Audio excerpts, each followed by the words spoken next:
اور اللہ تعالیٰ فرماتا ہے جو کوئی اطاعت سے منہ پھیرے گا اللہ تعالیٰ ایسے کافروں سے محبت نہیں کرتا. سورہ نساء کی آیت نمبر 65 میں رب کہتا ہے اور زور دے کر کہتا ہے فَلَا وَرَبِّكَ لَا يُؤْمِنُونَ حَتَّى يُحَكِّمُوكَ فِي مَا شَجَرَ بَيْنَهُمْ ثُمَّ لَا يَجِدُوا فِي أَنفُسِهِمْ حَرَجًا مِّمَّنْ قَضَيْتَ وَيُسَلِّمُوا تَسْلِيمًا. اللہ رب العالمین کہتا ہے سو قسم ہے تیرے پروردگار کی اے نبی آپ ان سے اطاعت کے لیے کہہ دیجئے, اتباع کے لیے کہہ دیجئے. اگر یہ منہ پھیر لیں, ہم اور آپ کہیں گے مول صاحب منہ کون پھیر رہا ہے, سبھی تو مان رہے ہیں, تو اللہ اس کا خلاصہ کر رہا ہے, اللہ اس کا مفہوم بتلا رہا ہے. سو قسم ہے تیرے پروردگار کی یہ مومن نہیں ہو سکتے جب تک کہ تمام آپس کے اختلاف میں آپ کو حاکم نہ مان لیں. آپس کے اختلافات جماعتی نام پہ ہو رہے ہوں گے, مسلکی نام پر ہو رہے ہوں گے, خان پٹھان کے نام پہ ہو رہے ہوں گے, شیعہ سنی کے نام پہ ہو رہے ہوں گے, یا جس ناموں سے لے کر اختلاف تمہارے پاس ہوگا ان اختلافات کے لیے محمد رسول اللہ صلی اللہ علیہ وسلم کو امین مان کر, حاکم مان کر تم وہاں سر جھکا کر نہیں مانو گے. اور جو فیصلہ آپ ان میں کر دیں ان سے اپنے دل میں کسی طرح کی تنگی اور ناخوشی نہ پائیں. نبی کا جس معاملے میں فیصلہ مل جائے, نبی کا فرمان جس معاملے میں مجھے اور آپ کو, چاہے عبادات میں ہو, چاہے معاملات میں ہو, چاہے لین دین میں ہو, چاہے کسی عمل کو کرنے میں ہو, چاہے شادی بیاہ میں ہو, چاہے تجارت میں ہو, جہاں کہیں بھی نبی نے کرنے کا جو طریقہ مجھے اور آپ کو بتا دیا ہے, مجھے اور آپ کو جو حکم نبی نے دے دیا ہے, اگر اس حکم کے معاملے میں ہمارے دل میں کچھ ناپسندیدگی ہے یا ہم دل سے اس کو نہیں پسند کر رہے ہیں تو اللہ رب العالمین کہہ رہا ہے تیرے رب کی قسم جو فیصلہ آپ ان میں کر دیں اسے وہ اگر نہیں مانتے ہیں تو یہ مومن ہو ہی نہیں سکتے. آپ ان میں جو فیصلہ کر دیں ان سے اپنے دل میں کسی طرح کی تنگی اور ناخوشی نہ پائیں اور فرما برداری کے ساتھ قبول کر لیں. مسلمانوں کا شیوا یہ ہے کہ نبی کی اتباع کے معاملے میں سمیانہ واطنہ ہونی چاہیے, لیکن یہاں ہمارے یہاں پیٹ بھرو پیر جیب بھرو مولوی جب سے امت کو مخاطب کرنے لگے, ان لوگوں نے ہر حلال کو حرام کر کے اور ہر جگہ سے گنجائش نکال کر لوگوں کو گمراہی کے اندر ڈال دیا. لوگوں کو نبی کی اتباع سے ہٹا کر مسلکوں کے نام پر اپنی دکانیں چلائی اور نبی کی اتباع پر زور دینے کی بجائے لوگوں کو مسلکوں کی دعوت دیتے رہے اور مسلکوں کی دعوت دے کر امت کو ٹکڑوں میں بانٹ دیا.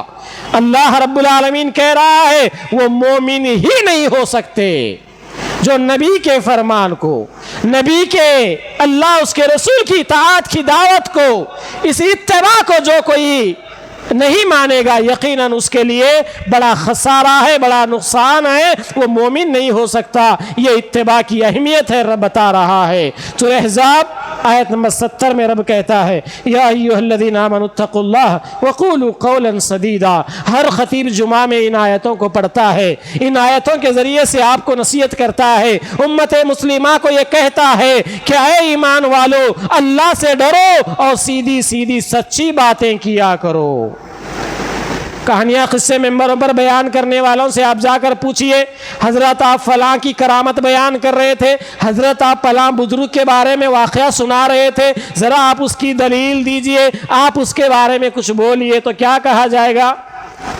آپ علامہ ہیں, آپ عالم صاحب سے گفتگو کریں گے, آپ ان سے بحث کریں گے, آپ ان سے پوچھنے کے لیے آئے. تو اس طرح کے الفاظ سے لوگوں کے اندر انتشار پیدا کیا جاتا ہے.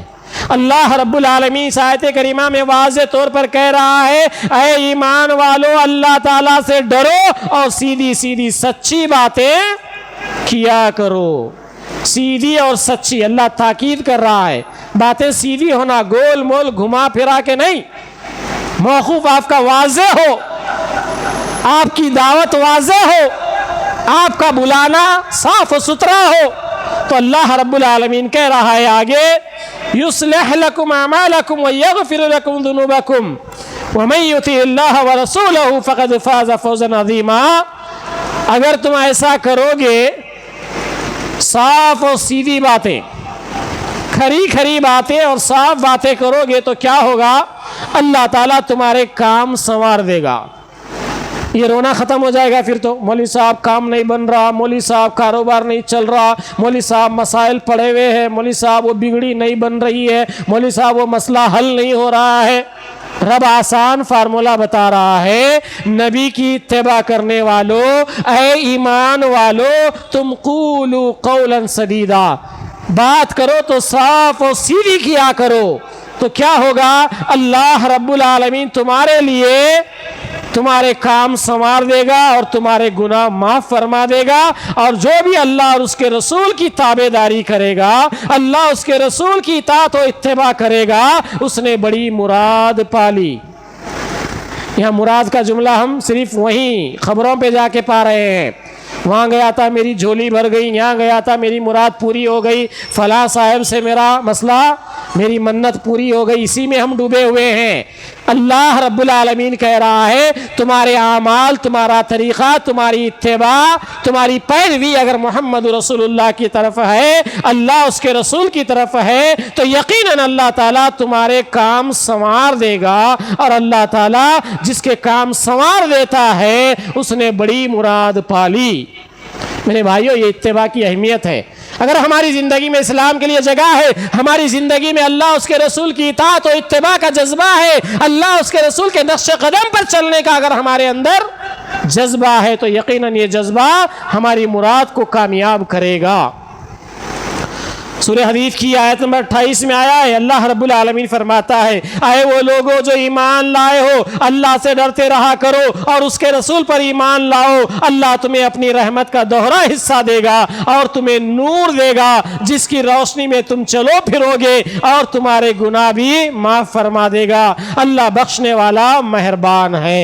میرے بھائیو، رسول کی اتباع دنیاوی زندگی کے لیے رحمت ہے، رسول کی اتباع دنیاوی زندگی کے لیے کامیابی ہے۔ رب کہہ رہا ہے، وہ لوگوں جو ایمان لائے ہو، جو نبی کا کلمہ پڑھنے والے ہو، نبی کے اتباع کرو گے، اللہ رب العالمین سے ڈرتے رہا کرو گے اور اس کے رسول پر ایمان لاؤ گے، تو تمہیں اپنی رحمت کا دوہرا حصہ دے گا۔ اللہ اپنی رحمت کا دوہرا حصہ دے گا اور تمہیں نور دے گا جس کی روشنی میں تم چلو اور پھرو گے۔ خبر میں تو چلتے پھرتے نہیں نا، بات سمجھ میں آ رہی نا؟ چلنا پھرنا دنیا میں ہی ہے۔ تو اس دنیا کی زندگی کو سنوارنا ہے، اس دنیا کی زندگی کو کامیاب کرنا ہے، ہمیں اللہ اس کے رسول کی اتباع و پیروی کرنا ہے۔ اللہ رب العالمین فرماتا ہے آگے، تم چلو پھرو گے اور تمہارے گناہ بھی معاف فرما دے گا، اللہ بخشنے والا اور مہربان ہے۔ سورہ صف کی آیت نمبر 10 کہہ رہی ہے، یا ایھا الذین آمنوا ھل ادلکم علی تجارۃ تنجیکم من عذاب علیم۔ اے ایمان والو، کیا میں تمہیں وہ تجارت بتلا دوں جو تمہیں دردناک عذاب سے بچا لے؟ دنیا میں ہر کوئی تاجر ہے، دنیا میں ہر کوئی تجارت کرنا چاہ رہا ہے، کچھ بزنس کرنا چاہ رہا ہے، زندگی کو ڈیولپ کرنا چاہ رہا ہے۔ رب کہہ رہا ہے، اے نبی آپ ان سے کہہ دو، کیا میں تمہیں ایسی تجارت بتلاؤں جو تمہیں دردناک عذاب سے بچائے، تمہیں عذاب سے بچائے، تمہیں نقصان سے بچائے۔ آگے اللہ رب العالمین فرماتا ہے، سورہ صف کی آیت نمبر 11 ہے، اللہ تعالیٰ پر اور اس کے رسول پر ایمان لاؤ اور اللہ کی راہ میں اپنے مال اور اپنی جانوں سے جہاد کرو۔ جہاد بولتے ہی لڑنے کا نام نہیں ہے، اللہ اس کے رسول کی اتباع و اطاعت کرتے ہوئے اپنی جان اور اپنے مال سے۔ یہاں امت مسلمہ کا ایک طبقہ اپنی جان بھی غیر اللہ کے لیے لگا رہی ہے، اپنا مال بھی غیر اللہ کا ایڈورٹائزمنٹ کرنے کے لیے لگا رہی ہے۔ یہاں امت مسلمہ کی بدحالی یہ ہے، کوئی خبروں کو سنوارنے میں لگا ہوا ہے، کوئی جو ہے اپنے بڑے بڑوں کے بتائے ہوئے باطلانے رسم و رواج کے پیچھے لگا ہوا ہے، اپنا مال خرچ کرنے اور اپنی جان بھی لگا رہا ہے۔ اور اللہ اس کے رسول کا مطالبہ یہ ہے، اللہ تعالیٰ پر اس کے رسول پر ایمان لاؤ اور اللہ کی راہ میں اپنے مال اور اپنی جانوں سے جہاد کرو، یہ تمہارے لیے بہتر ہے اگر تم میں علم ہو۔ علم، ہاں، ایجوکیٹڈ ہو جانا دنیا میں کافی نہیں ہے۔ رب کہہ رہا ہے تم میں اگر علم ہے، واقعی تم علم والے ہو، تو تمہارا جینا، تمہارا مرنا اللہ اس کے رسول کی رضا کے لیے ہونا ہے۔ یہاں کلمہ تو ہم زبان سے پڑھتے ہیں، لیکن ہماری زندگی میں کہیں مال غیر اللہ کے لیے خرچ ہوتا ہے، کہیں مال فساد پھیلانے کے لیے خرچ ہوتا ہے، ہمارا کہیں مال ایسے رسم و رواج کے لیے خرچ ہوتا ہے جس کو اللہ اس کے رسول نے حکم نہیں دیا ہے۔ عزیز ساتھیوں، ایک حدیث دو حدیث رکھ کے میں اپنی بات کو سمیٹنے کی کوشش کرتا ہوں کیونکہ وقت مختصر ہے۔ اللہ کے پیارے نبی صلی اللہ علیہ وسلم نے اتباع کے معاملے میں اپنے صحابہ کرام کو بڑی تعلیم دی۔ حدیث میں آیا ہے، یہ روایت صحیح بخاری کے اندر موجود ہے، اللہ کے پیارے نبی صلی اللہ علیہ وسلم نے فرمایا، تم اپنے سے پہلی امتوں کی ایک بالشت اور ایک گز میں اتباع کرو گے۔ اتباع سے مراد دیکھنا، اس لیے میں نے لفظ استعمال کر کے آپ کو اتباع کے مفہوم میں کہا تھا کہ انسان جب بڑا ہوتا ہے، پلتا پھولتا ہے، تو اسے اپنے آس پاس رہنے والے ماحول کو، اپنے بڑوں کو دیکھنا اور سیکھنا، یہ اس کی دنیاوی ضرورت ہے۔ تو اسی ضرورت کے حساب سے اللہ رب العالمین کے پیارے نبی صلی اللہ علیہ وسلم نے فرمایا، تم اپنے سے پہلی امتوں کی، یعنی ہم سے پہلے جو بھی ہے، ان امتوں کی ایک ایک بالشت میں، ایک ایک گز میں ان کی اتباع کرو گے، ان کی نقل کرو گے۔ تو اللہ کے نبی صلی اللہ علیہ وسلم نے یہاں تک فرمایا، اگر وہ کسی گوہ کے سوراخ میں داخل ہوئے ہوں گے تو تم اس میں بھی ان کی اتباع کرو گے۔ اگر کوئی سابقہ قوم کسی غلطی کے لیے، کسی گناہ کے لیے، کسی گمراہی کے لیے اگر وہ کوئی بل میں بھی جھانکی تو اس امت کا فرد بھی اتباع کے معاملے کو اہمیت نہیں دے گا۔ اگر اتباع کو نہیں سمجھے گا تو جا کے اس قوم کی طرح اتباع کرتے ہوئے اس بل میں بھی جھانکے گا۔ آج امت مسلمہ کے اندر سارے یہود و نصارہ کے وہ طریقے، سارے یہود و نصارہ کے وہ عادات و اطوار چور دروازے سے داخل ہو گئے ہیں، کہیں ظاہر ہوتے ہیں، کہیں نہیں ہوتے ہیں، یہ اور بات ہے۔ تو اللہ رب العالمین اپنے پیارے نبی کے ذریعے یہ بات بتا رہا ہے کہ اے امت کے لوگوں، اے مسلمانوں، تمہارے نبی نے تمہیں تاکید کر دی ہے، تمہیں بتلا دیا ہے کہ اے لوگوں، تم اتباع کے پہلو کو اگر بھلا دو گے، اتباع کی اہمیت کو نہیں سمجھو گے تو کیا ہوگا؟ سابقہ امتوں کی قدم با قدم تم پیروی کرو گے۔ آخر میں اس حدیث میں آیا، ہم نے پوچھا یا رسول اللہ کیا یہود و نصارہ مراد ہیں اس سے؟ تو آپ صلی اللہ علیہ وسلم نے فرمایا ہاں، پھر اور کون ہیں؟ تو میرے بھائیوں، ہماری زندگی میں یہود و نصارہ کی جو پیروی آ رہی ہے وہ کہاں سے آ رہی ہے؟ جہاں ہم اتباع چھوڑیں گے وہاں یہود و نصارہ کی پیروی ہماری زندگی میں آٹومیٹک آ جائے گی۔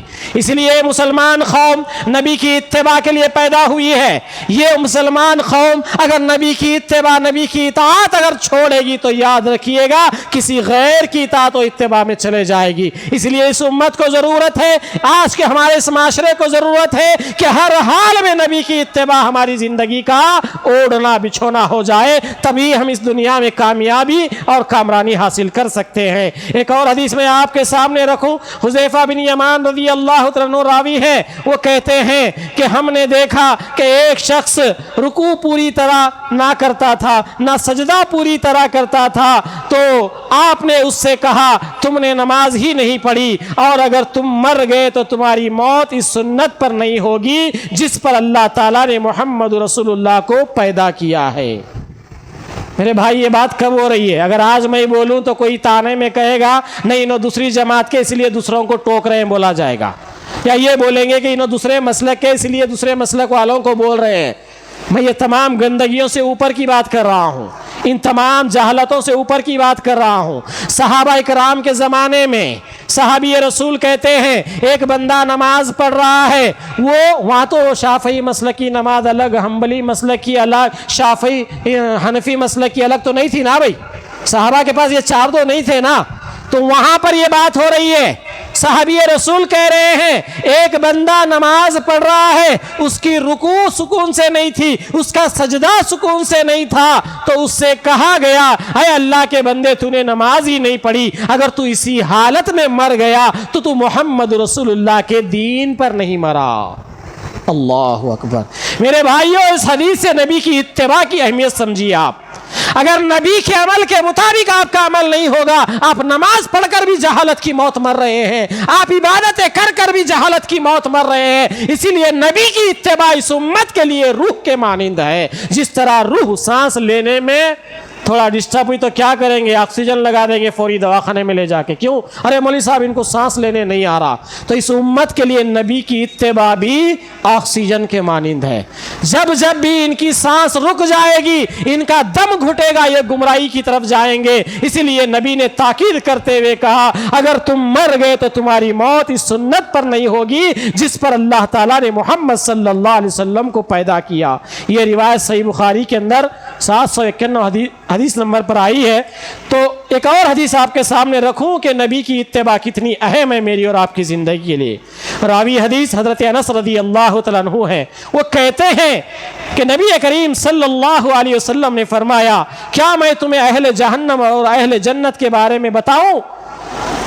جنتی تو ہر وہ کمزور، پسا ہوا، پورا گندا حال، فقیر و فاقہ شکار شخص ہوگا جو اگر اللہ تعالیٰ کے نام پر کوئی قسم اٹھا لے تو اللہ تعالیٰ اس کی قسم ضرور پوری کرے گا. صحابی رسول آگے کہتے ہیں اللہ کے نبی نے فرمایا جہنمی ہر وہ بد اخلاق، متکبر، مال کو جمع کرنے والا اور دوسروں کو نہ دینے والا شخص ہے جس کی دنیا میں اتباع کی جاتی ہے. جہنمی انسانوں کی اتباع دنیا میں کی جاتی ہے. آج کیا کہا جاتا ہے میرے بھائیوں؟ برا مت سمجھیے گا، ہماری زبانوں پر تکیہ کلام بن گیا ہے. ہم بچوں کو کیا کہتے ہیں؟ دیکھ فلاں کا بچہ کیسا کامیاب ہو گیا. یعنی دنیا والے کی طرف ہم اشارہ کر کے بتاتے ہیں، جبکہ یہ جہنمیوں کی علامت ہے. اللہ کے نبی نے فرمایا جہنمی ہر وہ بد اخلاق، جہنمی بد اخلاق ہوتا ہے، متکبر ہوتا ہے، مال کو جمع کرنے والا ہوتا ہے اور دوسروں کو نہ دینے والا ہوتا، اور جس کی دنیا میں اتباع کی جاتی ہے. جہنمی کی ایک پہچان یہ بھی ہے لوگ رسول کو چھوڑ کر دنیا میں اس کی اتباع کریں گے. یہ جہنمی کی پہچان ہے، یاد رکھ لیجئے گا. تو نبی کی اتباع کی اہمیت آپ کو ہر لمحے یاد رہے گی کہ جو کوئی نبی کی اتباع چھوڑ کر کسی بھی دنیا والے کی اتباع کرے گا تو یقیناً وہ جہنمی ہے. اور آپ میں کون پسند کرتے ہیں کہ ہم جہنمی کی اتباع کریں؟ اسی لیے اللہ رب العالمین نے اتباع کے لیے مجھے اور آپ کو دعوت دی ہے. تو یقیناً میرے بھائیو اللہ رب العالمین نے مجھے اور آپ پر ان آیت کے ذریعے سے، ان حدیث کے ذریعے سے بڑا احسان کیا ہے ہم پر کہ اللہ رب العالمین کا کروڑوں احسان ہے. اللہ نے اپنے نبی کی اتباع کی تاکید کی، اپنے نبی کی پیروی کا حکم دیا، اس لیے کہ نبی کی اتباع ہی وہ ہے جو ہمیں جنت تک لے جا سکتی ہے. جہاں نبی کی اتباع سے ہم ہٹ گئے، جہاں نبی کے راستے سے ہم ہٹ گئے، وہی ہماری گمراہی ہے، وہی ہماری بربادی ہے. اسی لیے سورہ نساء آیت نمبر غالباً 115 میں رب ذوالجلال نے فرمایا جو اللہ اور اس کے رسول کی راہ میں، جو اللہ اس کے رسول کی راہ سے چھوڑ کر، کسی مومنوں کی راہ کو چھوڑ کر کسی اور کی راہ کی اتباع کرے گا، کسی اور کے راستے پر چلے گا، کسی اور کے طریقے کو اپنائے گا، اللہ تعالیٰ ان کے طریقے کو نہیں بدلنے والا ہے. جس کا بھی تم طریقہ، اللہ اس کے رسول کا اور مومنوں کا، یہ تین نام آئے ہیں، اللہ اور اس کے رسول اور مومن. یہ تین لوگوں کو چھوڑ کر انسان کسی چوتھے کا راستہ اگر پکڑ لے گا، اللہ اس کو اسی راستے پر چلائے گا. کہاں تک؟ وسات مسیرا، اسے جہنم میں جھونک دے گا اور یہ پہنچنے کی بہت بری جگہ ہے. تو اللہ رب العالمین سے دعا ہے اللہ رب العالمین ہم تمام کو اتباع رسول کے ساتھ اپنی زندگیوں کا خاتمہ فرمائے. اللہ جب تک زندگی دے اللہ تعالیٰ ہمیں نبی کی اتباع کرنے والے بنا کر رکھے. اللہ تعالیٰ ہمیں جانے انجانے میں جہاں ہم نبی کی پیروی سے دور ہیں یا نبی کی پیروی میں کوتاہی کر رہے ہیں، اللہ رب العالمین ہمیں توفیق دے کہ ہم نبی کی اتباع کرنے والے بنے. آمین یا رب العالمین. صلی اللہ علیہ نبینا محمد.